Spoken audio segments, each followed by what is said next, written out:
اب آپ دیکھیے کچے دھاگوں میں بندھا چلا آئے گا جی تو اب آپ دیکھیے کہ یہ چیز خود غور کرنے کی ہے کہ آپ یہ گویا کہنا چاہتے ہیں آپ محبت کریں، ناکامی ہو گئی تو ہمارے جادو سے کامیاب کر دیں گے آپ کو. لیکن جادو کا ایک مقصد مولانا، جیسا کہ قرآن میں بھی ہاروت و ماروت کے قصے میں ہے، یفرقون بین المرء و زوجہ، عام طور پر جادو کس مقصد کے لیے کیا جاتا ہے؟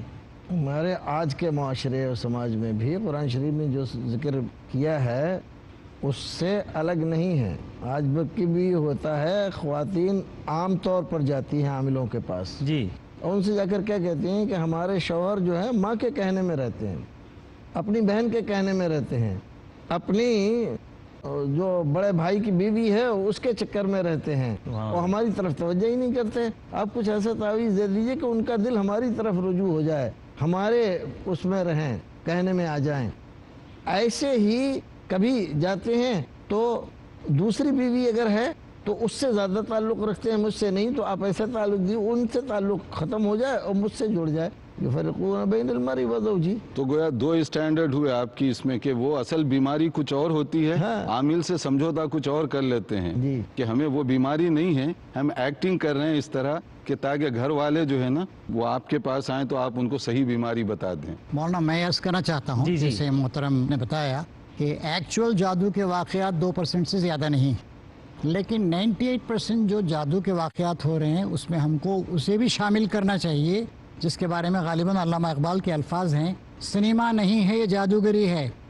مولانا ابو ظفر صاحب، آپ نے جیسا کہ کہا اور علماء کرام نے بھی کہا جادو کفر ہے، جادو کو نہیں سیکھنا چاہیے، حرام ہے. جو بعض لوگ ہیں ٹرک دکھاتے ہیں، ہاتھوں کی صفائی دکھاتے ہیں، اس کا کیا حکم ہے؟ کیا یہ بھی جادوگری ہے؟ یہ دجل میں شامل ہے، جی یہ فرق ہے، وہ یہ سحر نہیں ہے، اس کو دجل کہا جائے گا. دھوکہ. فَيَكُونُ فِي أُمَّتِي دَجَّالُونَ كَذَّابُونَ. جی حضور پاک صلی اللہ علیہ وسلم ارشاد ہے میری امت میں بہت سے دجال و کذاب ہوں گے. شے کی حقیقت سے ہٹ کر کچھ دکھانا یہ دجل ہے، تو یہ دجل دکھاتے ہیں. تو موسیٰ اسلام کے واقعے میں بھی تو ایسے ہی کچھ ہوا تھا شاید. ہاں نہیں، وہ یخیل الیہ من سحرہم انہا تسعی، موسیٰ کو لگا، انہوں نے بنایا نہیں تھا. ہاں چونکہ قرآن یہ کہنا چاہتا ہے کہ وہ ان کی جادوگری تھی، حقیقت میں یہ وہ نہیں تھے، تو یخیل موسیٰ کی نسبت سے بات کہی گئی ہے.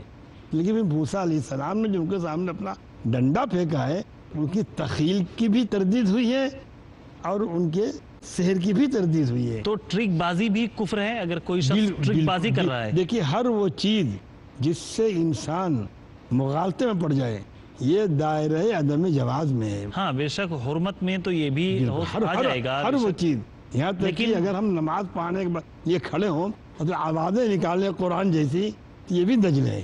اب مولانا جیسے جادوگروں کے بارے میں آتا ہے کہ جادوگری کوئی بغیر شیطان کی بات مانے جادوگر نہیں بن سکتا حقیقی معنی میں، لیکن ٹرک بازی تو ہم بھی آپ بھی کوئی بھی مطلب اگر جو ماہر فن ہے وہ کر سکتا ہے. تو دونوں کا ایک حکم تو میں سمجھتا ہوں نہیں ہوگا کہ جو شخص شیطان کی عبادت کرے، شیطان کی بات مانے، جیسے کہ عموماً جادوگر کرتے ہیں کہ نعوذ باللہ قرآن کی اوراق کو یا قرآن کو گندی جگہوں پر ڈالنے کے لیے حکم دیتے ہیں یا کفر صریح کرنے کا حکم دیتے ہیں، اس کے بعد وہ جادوگر کے قابو میں آتے ہیں، پھر اس کی بات مانتے ہیں. جادو کے لیے دیکھیے ایمان اور جادو دو انتہائیں ہیں جو کبھی ملتی نہیں ہیں. ایمان والا کبھی جادوگر نہیں ہوگا اور جادوگر کبھی ایمان والا نہیں ہوگا. ایمان اللہ رب العزت پر اگر رکھتا ہے تو نافذار اس کو مانتا ہے، ساری قوتوں کا سرچشمہ اللہ رب العزت کو سمجھتا ہے. جبکہ جادوگر اپنے جادو میں مدد لیتا ہے شیاطین سے، جنات سے، ارواح خبیثہ سے، ان تمام کے ساتھ اس کو اللہ رب العزت سے کچھ لینا دینا نہیں. ہاں اللہ رب العزت کی مدد سے، اس کے کلام پاک کی تاثیر سے اس کے جادو کو ختم کیا جا سکتا. تو اس کے جادو کو ختم کرنے کے لیے ضروری ہے کہ اللہ رب العزت کی مدد لی جائے. وہاں شیاطین، جن اور ارواح خبیثہ کا کوئی ذکر نہیں ہے. نہیں ٹرک کی بات میں کر رہا تھا. جو ٹرک آپ بتا رہے ہیں کہ کیمسٹری کے بہت سارے مسائل ہیں، کیمسٹری کے بہت ساری چیزیں ہیں، ہم نہیں جانتے ہیں اس کو. دو چیزیں ملائی تو آگ لگا دی. اس نے کہا کہ دیکھیے میں آپ کے دامن میں، ایک آدمی ہمارے یہاں تھا، دامن میں آپ کو مکئی بھون کے دکھاؤں گا. اس نے مکئی کے دانے ڈالے ایک آدمی کے دامن میں اور ذرا سا اس میں پاؤڈر سا تھا، اس میں ایسے کیا، مکئی بھون کے تیار ہو گئی. کہ نہ آگ جلائی نہ کچھ کیا. لوگ دیکھ کے حیران رہ گئے کہ آپ بڑے کراماتی پیر ہیں. اور یہ دونوں میں جو ہے اصل میں فرق ہے جو آپ پوچھ رہے ہیں کہ وہ ٹرکس جو آپ کہہ رہے ہیں کہ اس کے اندر بعض اوقات جو ہے نظر کا دھوکہ ہوتا ہے، جی۔ تو اس کو ہم جادو نہیں کہیں گے، کیونکہ وہ نظر کا دھوکہ جو ہے بعض اوقات آدمی بیٹھے ہوئے ہیں، وہ کمال مہارت سے اس کے اندر اس کے اپنے ہاتھ کی مہارت ہوتی ہے، تو وہ اس طرح سے انگلیوں کو گھمائے گا کہ لگے گا کوئی چیز گھوم رہی ہے، کوئی چیز گر رہی ہے، حالانکہ ہوتا نہیں ہے، وہ بھی بتاتا ہے لوگوں کو، اور دیکھنے والے بھی اسی نظریے سے اس کو دیکھتے ہیں۔ نظر بندی حرمت سے خالی نہیں ہے، نظر بندی، لیکن یہ غلط ہے، اس کو آپ درست نہ کہیں، لیکن اس کی حرمت اور یا وہ جو سحر ہے، یہ دونوں بہت الگ الگ چیزیں ہیں۔ ناظرین کرام، انشاءاللہ العزیز وقفے کے بعد ہم دوبارہ جادو کے علاج کو جانیں گے، کیونکہ وقت ہمارا ختم ہو گیا ہے، بریک کا وقت آ گیا ہے، اس لیے ہم آپ سے تھوڑی دیر کے لیے اجازت چاہتے ہیں۔ وقفے کے بعد دوبارہ پھر آپ کی خدمت میں حاضر ہوں گے، تب تک کے لیے اجازت دیں۔ السلام علیکم ورحمۃ اللہ وبرکاتہ۔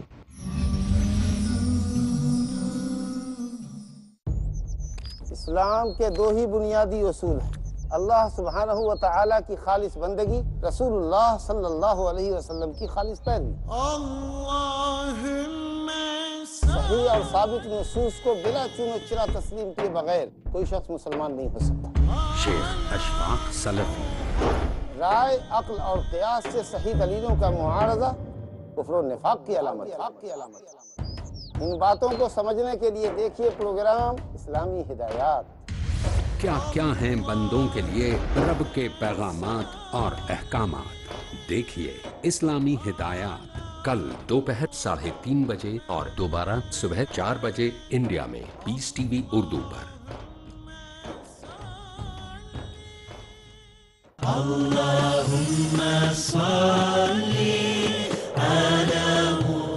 احادیث نبوی صلی اللہ علیہ وسلم۔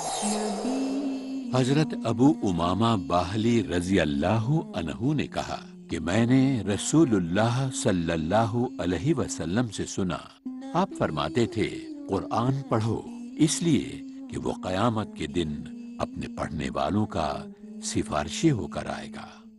صحیح مسلم جلد نمبر 2 کتاب الصلاۃ حدیث نمبر 1757۔ بندگی اور ایمان کے لیے شراب، جوا، ان سے بچو۔ شیخ عبد الحادی عمری۔ اگر تم فلاح پانا چاہتے ہو، تم میں سب سے اچھا وہ ہے مولانا فضیل الرحمان قاسمی۔ جس کے اخلاق اچھے ہوں۔ حق کی پہچان کے لیے اللہ سبحانہ و تعالیٰ کوئی بھی گناہ معاف کر دے گا، اطہر خان۔ لیکن شرک کبھی معاف نہیں کرے گا۔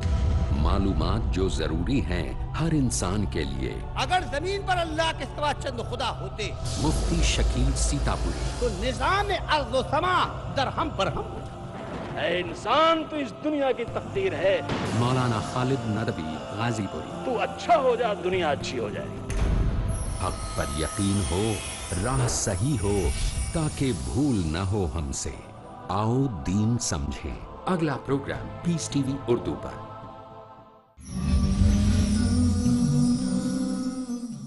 السلام علیکم ورحمۃ اللہ وبرکاتہ۔ ناظرین کرام، بریک کے بعد دوبارہ آپ کا استقبال ہے۔ وقفے سے پہلے جادو کے بارے میں بات ہو رہی تھی، آئیے اب ہم اس نشست میں بریک کے بعد جادو اور نظر بد وغیرہ کا علاج کتاب و سنت کی روشنی میں جانتے ہیں کہ شریعت نے اس کا کیا حل پیش کیا ہے۔ مولانا عبد الحادی صاحب، کتاب و سنت کی روشنی میں بتائیں کہ جادو کا کیا توڑ ہے، جادو کو کیسے توڑا جائے؟ دیکھیے، میں اس میں مختصر یہ بتاؤں گا، اور بار بار میں گزارش کر رہا ہوں کہ کسی بیماری کو آپ جادو سمجھ کر عاملوں کے ہتھے نہ چڑھیں، یہ احتیاط کے ساتھ کہ سب سے پہلی چیز تو آدمی جب طہارت اور پاکیزگی کا اہتمام کرتا ہے، اور قرآن کریم کا خاص طور پر جیسے سورہ بقرہ ہے، گھر میں اگر اس کی تلاوت کرتے رہیں تو شیطانی اثرات سے وہ گھر محفوظ رہتا ہے۔ تو ہم جتنا کثرت سے قرآن پڑھیں گے وہ گھر کا ماحول اتنا پاکیزہ ہوگا، جادو ٹونے کا اثر وہاں کم ہو جائے گا۔ دوسری جو چیز ہے کہ آیت الکرسی ہے نمازوں کے بعد، اور جیسے احادیث میں آتا ہے کہ اس کے ساتھ قل هو اللہ، یعنی آیت الکرسی اور قل هو اللہ پڑھ لے آدمی تو اللہ تعالیٰ کی حفظ و امان میں آتا ہے، تو شیطانی اثرات سے وہ بچ جاتا ہے۔ تیسری چیز، اگر رات میں سوتے وقت معوذتین قل اعوذ برب الناس اور قل اعوذ برب الفلق کا اہتمام کرے، پڑھے، تو اللہ تعالیٰ جو ہے اس کو اپنا فضل و کرم کر دے گا۔ یہ بیماریوں کا خود بخود علاج ہے، جس کو ہم رقیہ شرعیہ بھی کہتے ہیں۔ اور اس کے علاوہ اگر کسی آدمی پر ہو گیا، ہر ایرے غیرے کے پاس نہ جائیں، معتبر باعمل جو عالم دین ہیں آپ اس کے پاس جائیں، اور وہ اگر قرآن کا، جس کو ہم رقیہ شرعیہ کہتے ہیں، یعنی اذکار مسنونہ کے ذریعے یا قرآنی آیات کے ذریعے سے یا اچھے کلمات کے ذریعے سے وہ علاج کرتا ہے تو وہ علاج اس کا ہو سکتا ہے. یہ تو اس کے علاج کی ایک شکل ہے. تو یہ میں اس لیے بتا رہا ہوں کہ اکثر و بیشتر جو ہے وہ بیماریاں ہوتی ہیں اس کا اس سے تعلق نہیں ہوتا، اور ہم ایسے لوگوں سے بچیں جو یہ پیشے کے طور پر یہ کام کرتے ہیں. وہ لوگوں کی مجبوری سے غلط فائدہ اٹھاتے ہیں اور ان کو خود وہ لوگ دھوکہ دیتے ہیں. جی مولانا ابو ظفر صاحب، جادو کا علاج ظاہر سی بات ہے حرام چیزوں سے نہیں کر سکتے، کیونکہ حرام چیزوں میں اللہ نے شفا نہیں رکھی ہے، لیکن ہم یہ محسوس کرتے ہیں کہ مارکیٹ میں یا اپنے ماحول و معاشرے میں صحیح معالجین کی کمی ہے، صحیح مشورہ دینے والوں کی. اس لیے لوگ نہ چاہتے ہوئے بھی ایسے لوگوں کے پاس جاتے ہیں جہاں اپنا دین اور دنیا دونوں گنوا بیٹھتے ہیں. تو کیا ایسے لوگوں کی آپ ضرورت محسوس نہیں کرتے جو کتاب و سنت کی روشنی میں لوگوں کا علاج کریں، صحیح روشنی ان کو دیں؟ اگر میرے گھر میں خواتین کی کوئی غلطی سنگین صورتحال اختیار کر لے تو اس وقت اپنی عزت بچانے کے لیے سہارا انہیں دینا پڑتا ہے، رجالوں کا. ہاں، اس لیے کوئی بھی پسند نہیں کرے گا کہ کتاب و سنت کے مطابق اور صحیح آدمی کس طرف رجوع ہو کہ اس کے پاس جایا جائے. انہی کے پاس جائیں گے کہ وہ فوراً کہہ دے گا یہ یوں یوں یوں یوں ایسا ہوا ہے. میں تفصیلات میں نہیں جانا چاہتا. تو پھر ایک بڑا پردہ حال ہو جائے گا اور سارے عیوب چھپ جائیں گے. اگر آپ دیکھیں جو دعائیں ہیں اس کے باوجود پڑھنے والے کی شخصیت طاقتور ہوتی ہے. میں یہ نہیں کہتا کہ آپ اللہ کلام سے مضبوط ہیں، نہیں، بالکل نہیں، لیکن اندر جب تاثیر ہوگی تو زبان پہ بھی اس کے اثرات ہوں گے اور یہ اپنا کام کرے گی. دیکھیے الحمدللہ رب العالمین پڑھ دیا، کوئی مسئلہ نہیں ہے. صحابی کے واقعہ دیکھیے، انہوں نے سورہ فاتحہ پڑھ کے زہر اتار دیا. تو اندر کی طاقت کام کرتی ہے، تب آیات میں بھی اثر پڑتا ہے. اثر ہونے کے باوجود افادیت ہی معلوم ہوتی ہے. جب ہم خود ہی تہی دامن ہوں گے، جب حکیم کو اپنے نسخے پر یقین نہیں ہوگا تو مریض کو کتنی بھی قرابادین جو الٹ کے دے دے نسخہ تو فائدہ ہونے والا نہیں ہے. یقین ہونا چاہیے. تو اس کا مطلب وہی ہوا کہ جو عالم باعمل ہو، تو اگر آپ جائیں بھی رقیہ کے لیے عالم باعمل ہو. دیکھیے صحیح معالجین جو عالم باعمل ہوں، جیسے کہہ رہے ہیں کہ وہ لوگ بطور پیشے کے وہ کام نہیں کرتے، بلکہ وہ لوگ تو ایک مدد کے طور پر کام کرتے ہیں اور اللہ تعالیٰ اس میں برکت عطا فرماتا ہے. خرابی اس وقت پیدا ہوتی ہے جب آپ بطور پیشے کے اس کو اختیار کریں اور اس کو کمائی کا ذریعہ بنائیں. تو جب کمائی کا ذریعہ بنائیں تو اس میں جھوٹ، سچ، مکر و فریب، یہ چیزیں آہستہ آہستہ شامل ہو جاتی ہیں. یعنی عالم باعمل ہو اور وہ صحیح طریقے، قرآنی طریقے اور صحیح آیات اور دعاؤں کا سہارا لے کر علاج کرنے کی کوشش کریں. لیکن عام طور پر ایسے لوگوں کی بہت کمی ہے، اسی لیے مجبوراً لوگ ایسے لوگوں کے پاس آتے ہیں. مثلا مجھ سے اگر کوئی مشورہ کرتا ہے، مولانا اس شہر میں رہ رہا ہوں، مجھے جادو کا اثر ہوا ہے یا اس طرح کی بیماری میں مبتلا ہوں، کسی صحیح عالم دین کی رہنمائی فرمائے. تو ہم جانتے ہی نہیں کہ اس شہر میں کوئی ایسا. لیکن آپ پہلے مانتے کیوں ہیں کہ اس پہ جادو کا اثر ہو گیا؟ نہیں، وہ سب کچھ کہتے ہیں ہم نے ہر طرح سے علاج کیا، سائیکٹرسٹ کے پاس گئے، سب کچھ اوکے ہے، کسی قسم کی کوئی بیماری نہیں ہے. اور تو ہمیں ایک آپشن کے طور پر اگر ہر طرف سے آدمی ناکام ہو جائے تو مایوسی نہیں دکھانا چاہیے، لیکن ایسے لوگوں کو رہنا چاہیے جو ایسا علاج کریں. یہ کہہ رہا ہوں مولانا معاذ کروں آپ سے، اگر وہ صحیح آدمی کے پاس ایسے لوگ جائیں گے تو اس کو مایوسی اس لیے ہوگی کہ صحیح کی باتوں میں اٹریکشن نہیں ہوگا، جاذبیت نہیں ہوگی.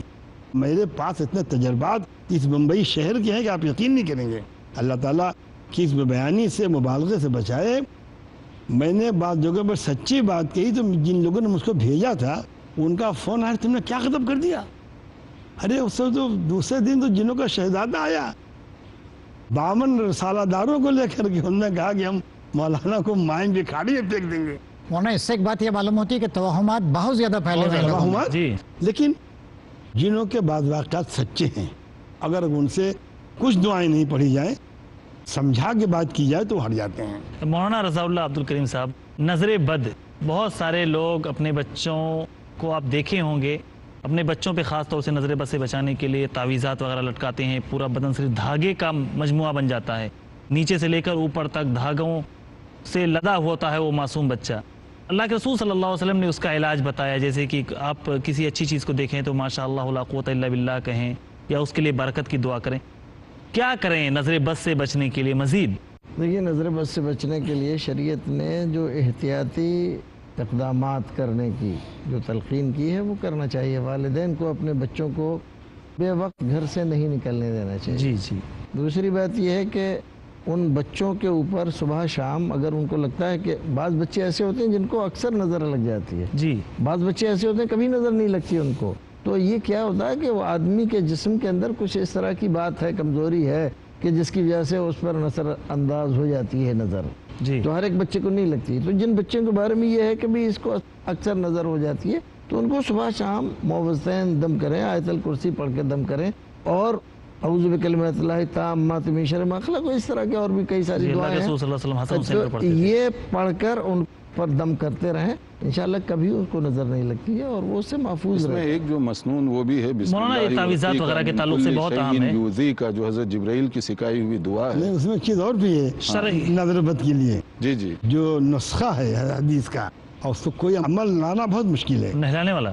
اب بتائیے اگر میری نظر لگے آپ کے بچے کو اور آپ مجھ کو بلائیں کہ دادا مولوی صاحب، موجودہ دنیا میں تو یہ بہت مشکل ہے، لیکن ہے کہ دونوں متقی ہوں. ہاں، نہلایا جائے دھلایا جائے، لیکن علاج تو یہی ہے جو سنت سے ثابت ہے. ایمانی، دیکھیں جو ایمانی علاج ہیں اس میں چاہے زحمتیں ہوں لیکن مؤثر بہت ہیں وہ، لیکن وہ ماننا پڑے گا نا اس کو کہ آپ کا اثر ہوا ہے. یہ اس مسئلہ بتا دوں آپ کو، جگہ سمجھا بجھا کے بات کی گئی تو بچے کو نظر لگنا ہی بند ہو گئی.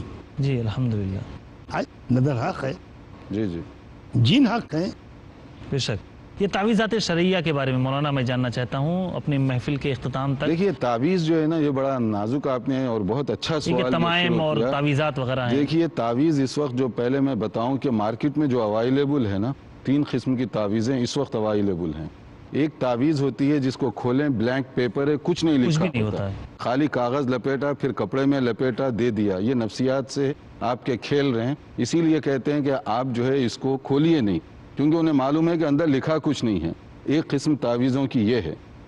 دوسری قسم ہے اس میں صرف نمبر ڈالے ہوئے ہوتے ہیں، اور وہ کہتے ہیں کہ یہ قرآنی صورتوں کے نمبر ہیں. تو یہ جو نمبر میں وہ تاثیر کیسے آئے گی جب آپ کہتے ہیں کہ یہ صورتوں کے نمبر ہیں، یہ پہن لو تو وہ کسی کا بھی، رام لیلا کوئی بھی ہو سکتا ہے، اس کا نمبر وہ بن سکتا ہے. یہ اس لحاظ سے تعویذ کی یہ دوسری قسم ہے. تیسری قسم وہ ہے جن کو آپ کہہ سکتے ہیں کہ اس میں بعض لوگ قرآنی آیات، صورتیں وغیرہ وہ لکھ کر دیتے ہیں، مگر یہ جو دونوں ہیں یہ تو غلط ہیں. تیسری جو قرآنی آیات وغیرہ لکھی جاتی ہیں اس میں ایک خدشہ ہے، اور وہ خدشہ اس کی بے ادبی اور گستاخی کا ہے. مثلا آدمی پہن لیتا ہے، پاکی ناپاکی یہ ساری چیزیں ہو سکتی ہیں، اسی سے وہ بیت الخلاء بھی جائے گا تو قرآن آپ کے ساتھ ہے، تو آپ قرآن کی بے ادبی کے مرتکب ہو رہے ہیں. اور یہ ممکن نہیں ہے کہ ہر وقت تعویذ اٹھائیں اور رکھیں پھر بیت الخلاء میں جائیں.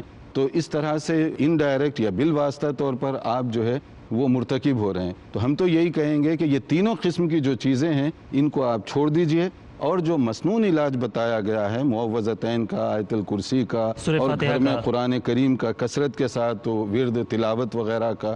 مسند احمد کی جو روایت ہے اس میں تو عام ہے من تعلق تمیمۃ فقد اشرک. جی. اس میں کوئی امتیاز نہیں ہے کہ وہ قرآن سے ہو سنت سے ہو.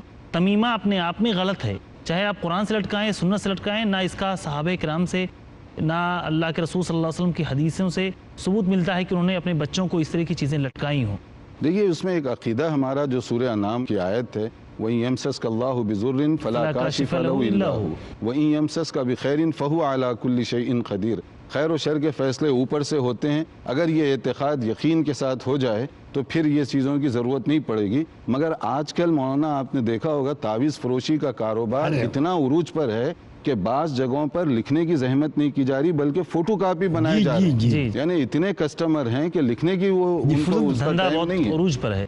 ناظرین اکرام، ہمیں امید ہے کہ انشاءاللہ العزیز جادو کے تعلق سے جو بھی خرافات اور اوہام آپ کے ذہنوں میں ابھی تک موجود تھے وہ سب دور ہو گئے ہوں گے، اور کتاب و سنت کی روشنی میں آپ کو آپ کا حل مل گیا ہوگا.